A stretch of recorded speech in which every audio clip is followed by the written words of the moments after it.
नमस्कार, मी पंडित गायकवाड आणि आपण पाहत आहात जय महाराष्ट्र आपलं केबल नेटवर्कवरील आमचं हे न्यूज चॅनल ॲक्ट 20 न्यूज. आता पाहूयात शहरातील काही महत्त्वाच्या घडामोडी. ज्येष्ठ स्वातंत्र्य सैनिक कॉम्रेड ॲडव्होकेट मनोहर टाकसाळ यांच्या तृतीय स्मृती दिनानिमित्त यावर्षी 2 दिवसीय व्याख्यानमालेचं आयोजन करण्यात आलं आहे. काल अभिव्यक्ति की आज़ादी और चुनौतियाँ या विषयावर द वायर दिल्लीचे संपादक सिद्धार्थ वरदराजन यांचं व्याख्यान झालं. यावेळी स्वराज अभियानाचे साथी सुभाष लोमटे हे अध्यक्षस्थानी होते. ये किस तरह से हिंदुस्तान के कानून की धज्जियां उड़ाई जा रही है। हिंदुस्तान का जो आईन है, हिंदुस्तान के जो कानून है, ये कहता है कि आप नफरत भरे भाषण नहीं दे सकते, जहां पे आप एक वर्ग विशेष के खिलाफ हिंसा भड़काने की बात कर रहे हैं, खतरे दे रहे हैं। यहाँ तक कि इनके भाषणों में पहले कहा गया कि भाई मुसलमानों का अगर कत्लेआम भी हो तो कोई बुरी बात नहीं है। ऐसे भाषण ये शख्स दे रहा है। तो मुकदमा दर्ज हुआ, लेकिन मुकदमा दर्ज हुआ मोहम्मद जुबैर के खिलाफ। भाषण देता है कोई और, हिंसा भड़काने वाला भाषण देता है यति नरसिंह आनंद। प्रशासन को अवगत कराने के लिए जब कोई सोशल मीडिया पे उनका एक भाषण पोस्ट करता है, इस उम्मीद से कि पुलिस फिर कार्रवाई लेगी भाषण देने वाले पे, तो पता चलता है कि कार्रवाई आप पे किया जा रहा है। चलिए इस बात को भी हम मान लें कि भाई ये नया भारत है, नया हिंदुस्तान है, नए तौर तरीके हैं। मोदी जी के राज में किसी सही चीज की गारंटी नहीं है, बहुत सारी चीजें होती रहती हैं। तो चलो पुलिस ने केस फाइल कर दिया। इस हफ्ते 2 दिन पहले इलाहाबाद हाई कोर्ट में उत्तर प्रदेश पुलिस ने कोर्ट से अनुमति मांगी कि मोहम्मद जुबैर के खिलाफ जो हमने केस दर्ज किया है, इसको हम और सख्त और मजबूत बनाना चाहते हैं।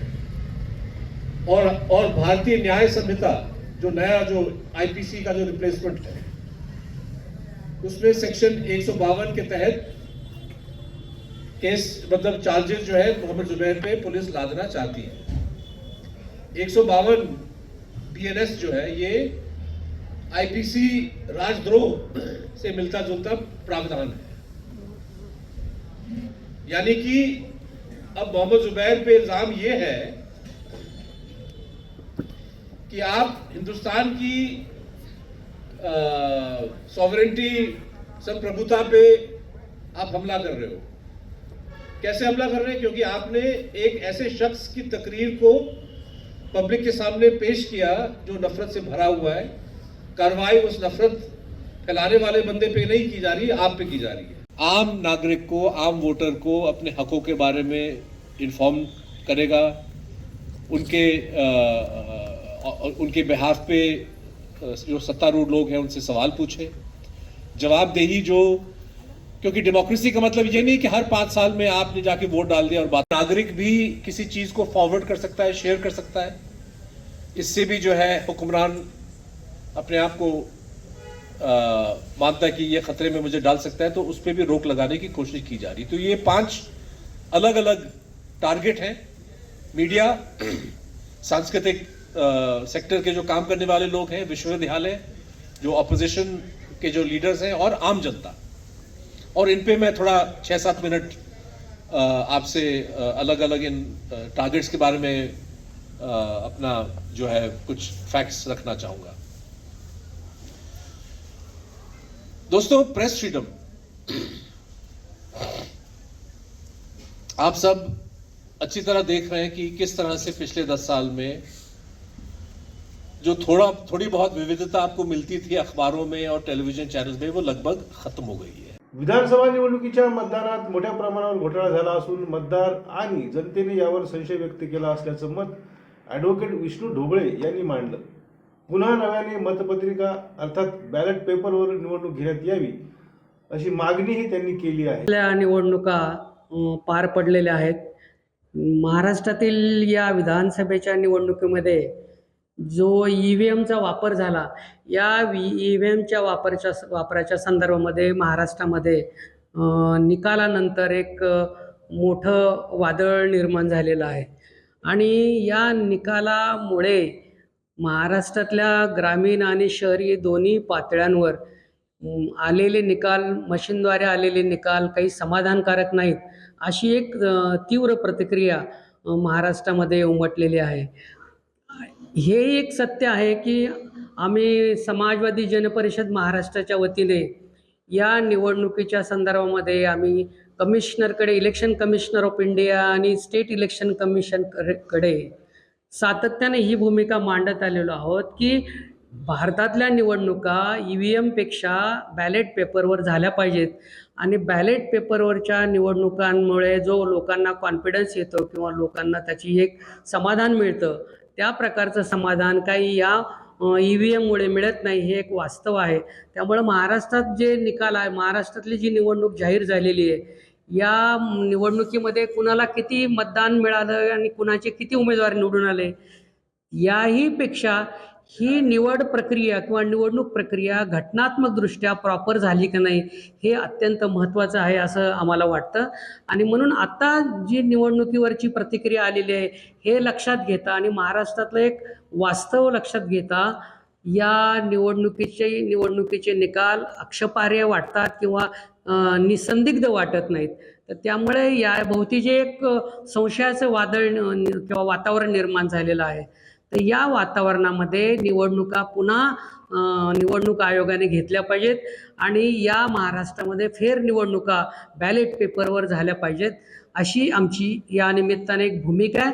आणि बॅलेट पेपर वरच्या निवडणुका तातडीने निवडणूक आयोगाने गठीत केल्या पाहिजेत आणि केंद्रीय निवडणूक आयोग किंवा केंद्रीय सत्ताधारी दल राज्यात महाराष्ट्रातल्या निवडणुका घटनात्मक प्रक्रिया पूर्ण करणाऱ्या आणि लोकांना निसंदिग्धपणे निवडणुकीचा एक विश्वास देणाऱ्या झाल्या पाहिजेत. तर त्यामुळे या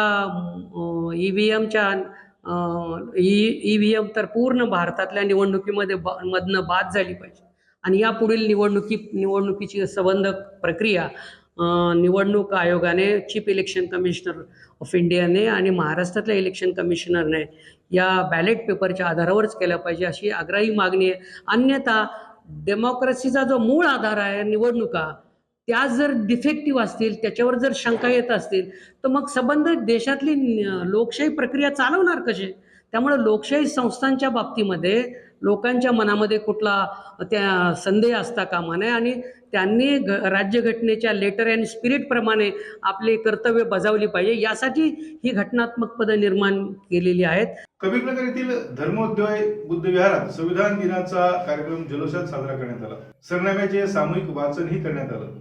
जनराज्य घडवण्याचा व त्याच्या सर्व नागरिकांत सामाजिक, आर्थिक व राजनैतिक न्याय, विचार, अभिव्यक्ती, विश्वास, श्रद्धा व उपासना यांचे स्वातंत्र्य, दर्जा व संधीची समानता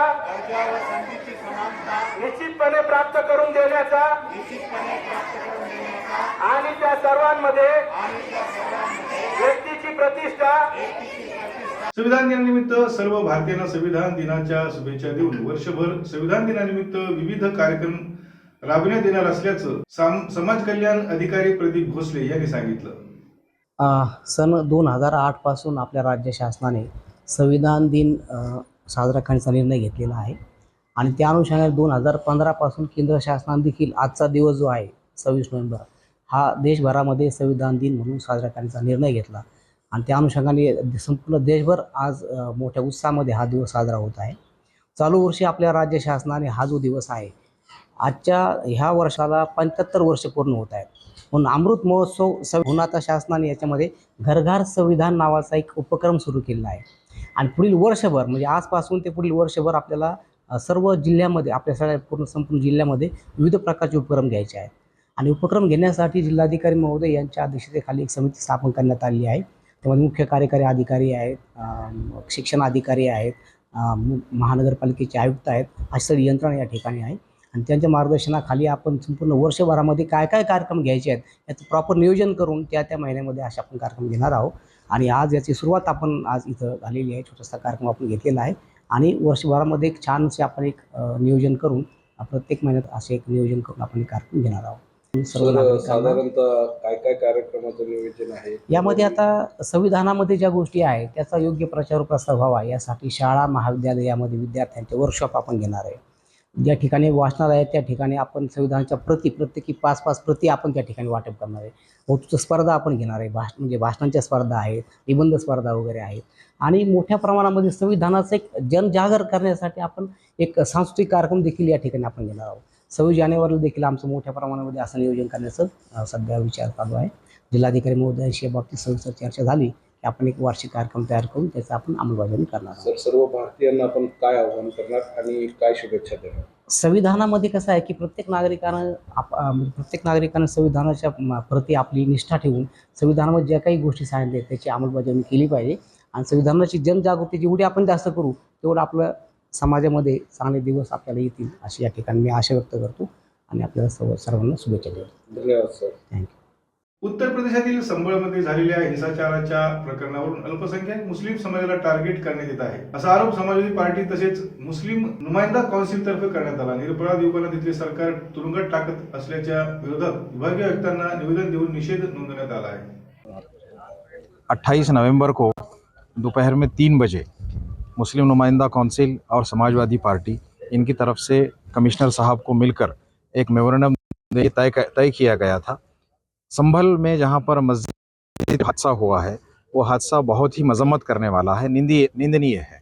वहां पर जो लोग खड़े हुए थे, जो जमा हुए लोग थे, उन्होंने कोई शर नहीं फैलाया, कोई पथराव नहीं किया, कोई तकलीफ नहीं दी। इसके बावजूद वहां पर एएसआई की टीम का जो काम था आराम से करे, उसके बजाय वहाँ की सरकार की तरफ से कुछ गुंडे पुलिस की भेष में आए और उन्होंने वहाँ पर मासूम नौजवानों पर फायरिंग की है, जिसमें 7 नौजवान शहीद हुए हैं। हम इसकी सख्त लफ्ज़ों में मजम्मत करते हैं और इसी वजह से यहाँ हमने सोचा कि डिविजनल कमिश्नर में ऑफिस पर आकर कमिश्नर साहब से ये मिलकर मुतालबा करें कि ये हमारी बात, हमारी आवाज़ यहाँ से महाराष्ट्र के अलावा उत्तर प्रदेश के राज्यपाल और भारत के प्रेसिडेंट को ये बात पहुँचाई जाए ताकि मुस्लिम और हिंदू आपस में कशीदगी ना फैले। दरअसल ये मुस्लिम और हिंदू लोगों में आपस में कशीदगी फैलाने के लिए वहाँ की सरकार खुद शरपसंद हो गई है और सरकार के इशारे पर ये काम किए जा रहे हैं। इसका हमें बहुत अफसोस भी है और इसकी फ़िक्र भी है। जैसे अभी रऊफ साहब से बात करते वक्त आपने सवाल पूछा कि इसके बाद अजमेर शरीफ का भी नाम है। मुझे लग रहा है अगर अजमेर शरीफ की तरफ जाएंगे तो ऐसा ना हो जाए कि वहाँ के बाबा को ये गुस्सा आ जाए और वहाँ जो इस तरह की हरकत करने जाएगा तो हरकत करने वाले सारे के सारे उनकी बद्दुआ से ना मर जाए, ऐसा भी हो सकता है। तो मुझे ऐसे लगता है कि मेरे जो दूसरे हिंदू भाई भी है जो इस तरह ऑफिसर के इशारे पर ये काम करने जा रहे हैं वो अपनी जानों की भी फिक्र करे, क्यों तो ये मजहबी मसला है। इन मसाइल में आपकी बीमारियां भी हो सकती है, आपकी जानें भी जा सकती है। आपको इस बात का इल्म नहीं है कि जो अल्लाह वली लोग हैं, जो पहुँचे हुए लोग हैं, अगर उनका कोई आपको एक शराब लग जाए तो आपका और आपके ख़ानदान का क्या हो जाएगा, ये उन लोगों को भी सोचना पड़ेगा। इस तरह से मसाजिद पर हमला करना और इसके बारे में षड्यंत्र रचाना और हर मस्जिद को टारगेट करके तोड़ना हुकूमतों ने बंद कर देना चाहिए, वरना आपस में इतनी कशीदगी फैल जाएगी कि सिविल वॉर जैसे हालात पैदा हो जाएंगे। मुझे बहुत फिक्र है हमारे दोस्तों की, हमारे हिंदू और मुस्लिम सारे समाज के लोगों की, कि आपस में मिलकर रहे, इस तरह के बहकावे में ना आए। अगर इस तरह बहकावे में आ जाते हैं तो आपस में बिना सोचे समझे लोग झगड़े करने लग जाते हैं।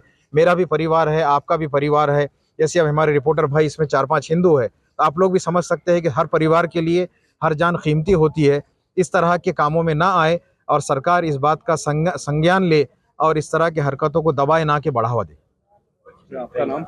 डॉक्टर शोएब हाशमी। आणि या घटनेमध्ये निष्पाप 7 लोकांचा बळी गेलेला आहे। एकीकडे योगी सरकार हे जातीवादाचे राजकारण उत्तर प्रदेशमध्ये करत आहे आणि दुसरीकडे त्यांना खत पाणी देण्याचं काम केंद्र सरकार करत आहे आणि हे जातीवादी लोक अशा प्रकारे मायनॉरिटीवर तिथं अत्याचार करत आहे।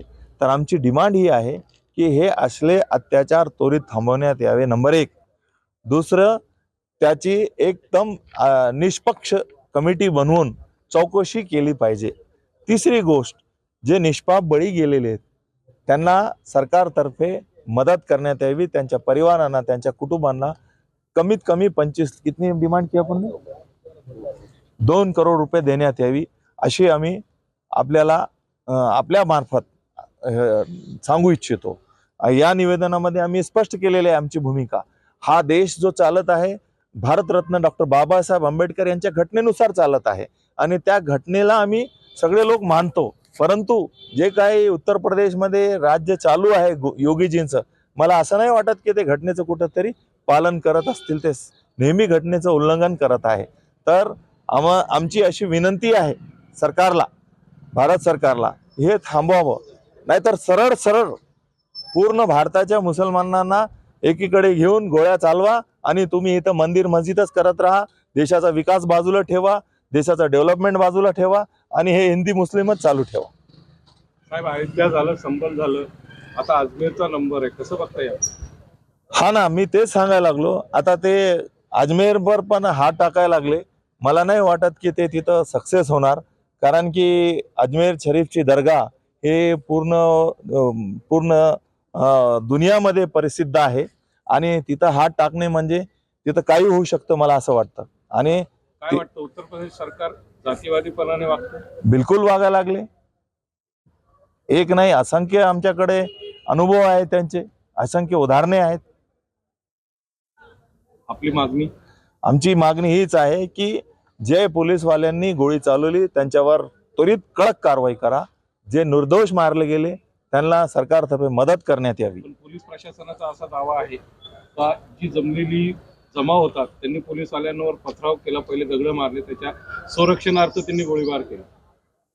त्यांनी जर दगडबार केला असेल तर दाखवा कुठले फुटेज आहे त्यांचे. आणि फक्त दगड मारण्यावर तुम्ही गोळी चालत असाल तर मग हे असं देश कसा चालेल आपला? याबाबत आपण देशाचे पंतप्रधान किंवा राष्ट्रपती यांची काही भेट घेण्याची शक्यता आहे? बिलकुल घेऊ शकतो.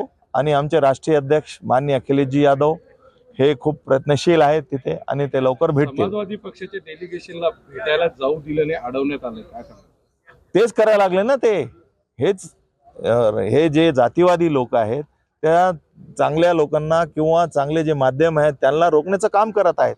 आजही सेक्युलर लोक, सेक्युलर हिंदू आजही देशामध्ये आहेत आणि त्यांची बाजू आमच्या बरोबर आहे, याचं आम्हाला चांगलं वाटतं. परंतु अशा सेक्युलरवादी हिंदू लोकांना पण रोखण्याचं काम हे जातीवादी सरकार करत आहे प्रत्येक ठिकाणी. पाऊल काय असणार? जर हे आमची जी मागणी आहे जी पूर्ण नाही झाली आणि असेच काही दंगे होत राहतील तर उद्या आम्ही धरणे करूत, आंदोलन करूत, मंत्रालयात जाऊत, वेळ पडल्यास आम्ही संसदेपर्यंत जाऊ. धन्यवाद. आपलं नाव? डॉक्टर शेख अब्दुल रऊफ, प्रदेश महासचिव समाजवादी पार्टी महाराष्ट्र. मुस्लिम नुमाइंदा कौन्सिलतर्फे संबल येथील झालेली जे हिंसक घटना आहे त्याच्यात 7 जण हुतात्मा झालेले आहे.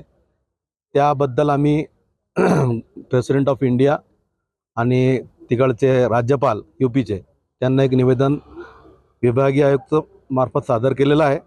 त्याच्यात आम्ही हे मागणी केलेली आहे की प्लेसेस ऑफ वर्शिप ॲक्ट जे 1991 आहे ते कुठे आहे, ते लागू होत का नाही, ते जर लागू होत नाही तर हे असे प्रकरण तर घडणारच आहे.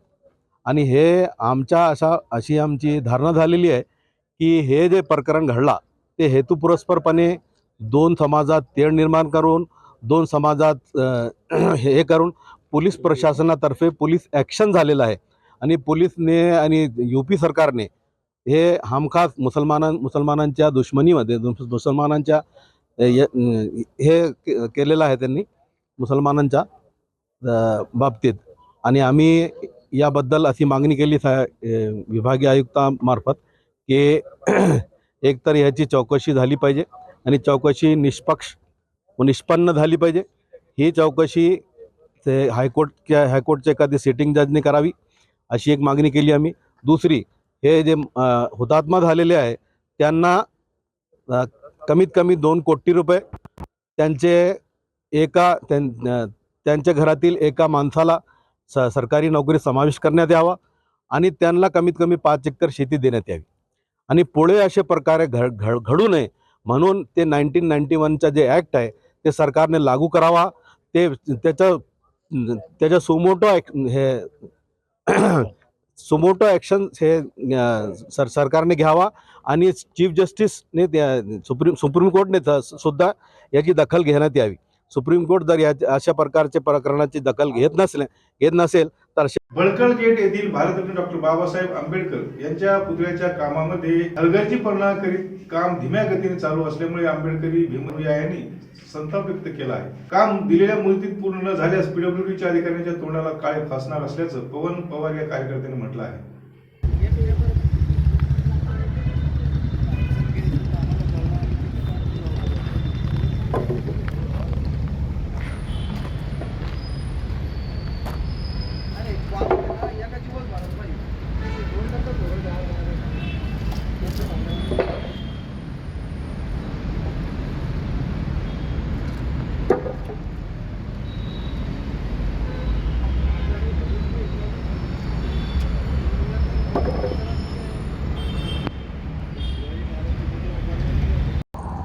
साहेब काय सांगाल? भारतरत्न डॉक्टर बाबासाहेब आंबेडकरांच्या पुतळ्याचं काम चालू झालंय, 6 महिने उलटून गेले. कामाच्या बाबतीत काय सांगाल? मी पवन पवार, मी एक सामाजिक कार्यकर्ता आहे आणि मी मागच्या महिन्यामध्ये अशोक येरीकर यांच्या ऑफिसला गेलो असता त्यांनी स्वतः इथं पाहणी करण्यासाठी आले होते आणि त्यांनी आम्हाला आश्वासन दिले की आम्ही 24 तास काम सुरू ठेवून आणि एकदम फास्टमध्ये येणाऱ्या 14 एप्रिलपर्यंत मी हे काम पूर्ण करून दाखवेल. पण आम्हाला तर असं वाटत नाही हे काम बघून की 14 एप्रिलपर्यंत काम होईल, कारण की 1 महिना उलटून गेला. फक्त जमिनीपर्यंत कॉलम घेतलेले आणि एकदम धीम्या गतीने व 2 या 3 लेबरच काम करू लागले आणि आपण जर यांना सांगितलं तर यांना काही समजून नाही लागले. पण आता जर यांनी जर फास्ट जर काम केलं नाही तर यांच्या ऑफिसला जाऊन आम्ही यांच्या जितके पण अधिकारी असतील सर्वांच्या तोंडाला आमचे पूर्ण भीमसैनिक काळा लावल्याशिवाय राहणार नाही. तर असं वाटतंय का येणाऱ्या 14 एप्रिल पर्यंत हे काम पूर्ण होणार नाही? 14 एप्रिलपर्यंत काय 2 वर्ष काम होऊ शकत नाही आहे, कारण की इथं 2 लोक काम करत आहे आणि 4 लोक जास्तीत जास्त, त्यामुळे हे काम होणं शक्य नाही आहे. कारण की आम्ही इथं बसलेलो असतो दररोज आणि आम्ही इथं रोज एक व्हिजिट मारतो, त्यामुळं आम्हाला त्या अंदाजे आम्ही तुम्हाला सांगू लागलो. याबाबत वरिष्ठांशी काही आपली चर्चा झाली का? मी अशोक येरीकर सरांना व्हॉट्सअपला रोज एक फोटो टाकत राहतो यांचा, इथला कामाचा जे पण असेल जितकं काम झालं तेवढं मी फोटो टाकत राहतो, पण रिप्लाय तर काही येत नाही. ते फक्त लोकेशनचे फोटो पाठवतात आपल्याला की ह्या डेटमध्ये काम चालू आहे. आता 25 तारखेला काम बंद होतं आणि त्यांनी मला फोटो पाठवले की काम चालू आहे. धन्यवाद. आपलं नाव? पवन पवार. मराठवाड्याचे प्रति जेजुरी म्हणून ओळखल्या जाणाऱ्या खंडोबाची सातारा येथील 2 डिसेंबर ते 7 डिसेंबर पर्यंत घटस्थापना होणार असून 7 ते 9 डिसेंबर या 3 दिवस श्री क्षेत्र खंडोबा देवस्थानाची यात्रा महोत्सव आयोजित करण्यात आला आहे. महाराष्ट्रातील कानाकोपऱ्यातून या कुलदेवताचे दर्शन घेण्यासाठी लाखो भाविक सातारा येथे येऊन नवस फेडतात. त्याचबरोबर नवीन लग्न झालेले जोडीने येऊन दर्शन घेतात. यात्रेनिमित्त संस्थांतर्फे यात्रेची जय्यत तयारी झाली असून याबाबत माहिती देण्यात आली.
किंवा पर्स पॉकेट वगैरे जाणार नाही याची तंतोतंत या ठिकाणी देवस्थान विश्वस्त कमिटीने गावातली कमीत कमी 200 स्वयंसेवक व त्याचप्रमाणे आपले सुरक्षा गार्ड या ठिकाणी उपलब्ध केलेले आहे, जेणेकरून या ठिकाणी पोलीस डिपार्टमेंटच्या देखील या ठिकाणी हे त्यांच्या व्यवस्थापनाखाली त्यांचं हे मंदिराची यात्रा आहे, त्यांचे देखील या ठिकाणी बारकाईने लक्ष राहणार आहे.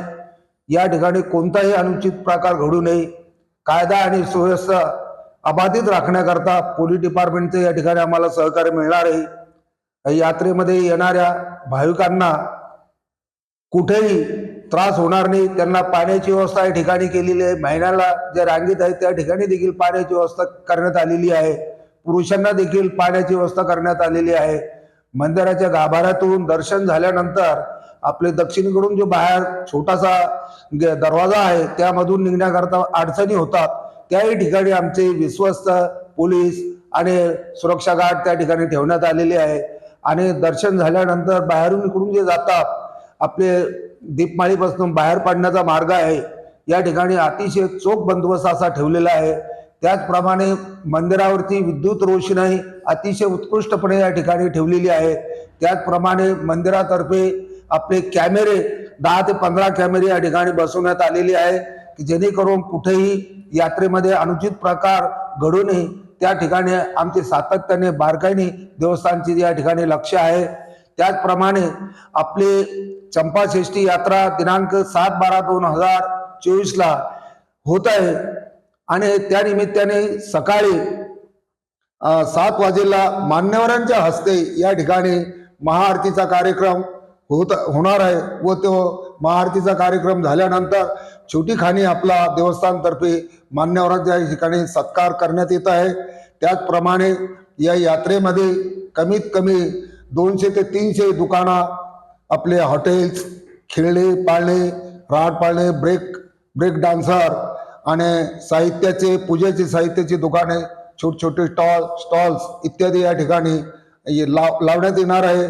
त्याचप्रमाणे भाविकांना येण्याकरता आणि इथं कायदा आणि सुव्यवस्था व्यवस्थित राहावा या दृष्टिकोनातून देवस्थानतर्फे येणाऱ्या भाविकांची वाहनतळाची व्यवस्था MIT अथवर बिल्डर यांच्याकडून रितसर परवानगी घेण्यात आलेली आहे.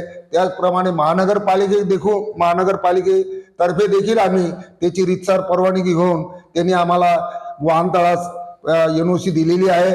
त्याप्रमाणे त्या ठिकाणी आपले पोलीस यंत्रणा सज्ज राहणार आहे.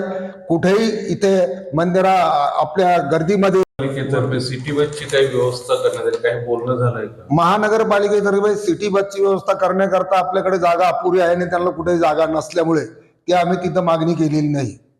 रविवारी खास करून चंपाषष्ठीच्या दुसऱ्या दिवशी रविवार पडतोय, यात्रेच्या दुसऱ्या दिवशी रविवारी भाविकांची प्रचंड गर्दी असते, ऊन असते, व्हेंटिलेशन होत नाही, काही वृद्ध अबलांना त्रास होतो, याच्यासाठी दवाखाना वगैरे काही व्यवस्था आहे? हा, त्याचप्रमाणे महानगरपालिकेतर्फे आम्ही त्यांना पत्र देऊन आरोग्य शिबिर या ठिकाणी मंदिरात ठेवलेले आहे की जे वयोवृद्ध वगैरे असतील, ज्यांना त्रास होत असेल, लगेच त्यांना तत्परतेने त्या ठिकाणी इमर्जन्सी म्हणून त्यांची व्यवस्था केलेली आहे. त्याचप्रमाणे या ठिकाणी रक्तदान शिबिर देखील या मंदिरामध्ये ठेवण्यात आलेले आहे. टॉयलेट बाथरूमची या ठिकाणी महिलांची वेगळी आणि पुरुषांची वेगळी केलेली आहे. पाण्याची व्यवस्था या ठिकाणी आहे आणि यात्रेमध्ये आपले महानगरपालिकेतर्फे टँकरची देखील पाण्याची व्यवस्था केलेली आहे आणि ठिकठिकाणी गावातील आमचे जे स्वयंसेवक मंडळ आहे त्यांनी देखील जेवणाची भाविकांना व्यवस्था केलेली आहे. आणि मंदिरातर्फे जे पोलीस डिपार्टमेंट आहे, स्वयंसेवक आहे आणि सुरक्षा गार्ड आहे, इतरांना या ठिकाणी देवस्थानतर्फे महाप्रसादाचा कार्यक्रम 3 दिवस सातत्याने या ठिकाणी वाटले जातो. त्याचा लाभ भाविक देखील या ठिकाणी घेतात. अशी या ठिकाणी चोख व्यवस्था देवस्थानतर्फे ठेवण्यात आलेली आहे. धन्यवाद. आपलं नाव? माझं नाव खंडोबा देवस्थान सचिव साहेबराव दादाराव पळसकर.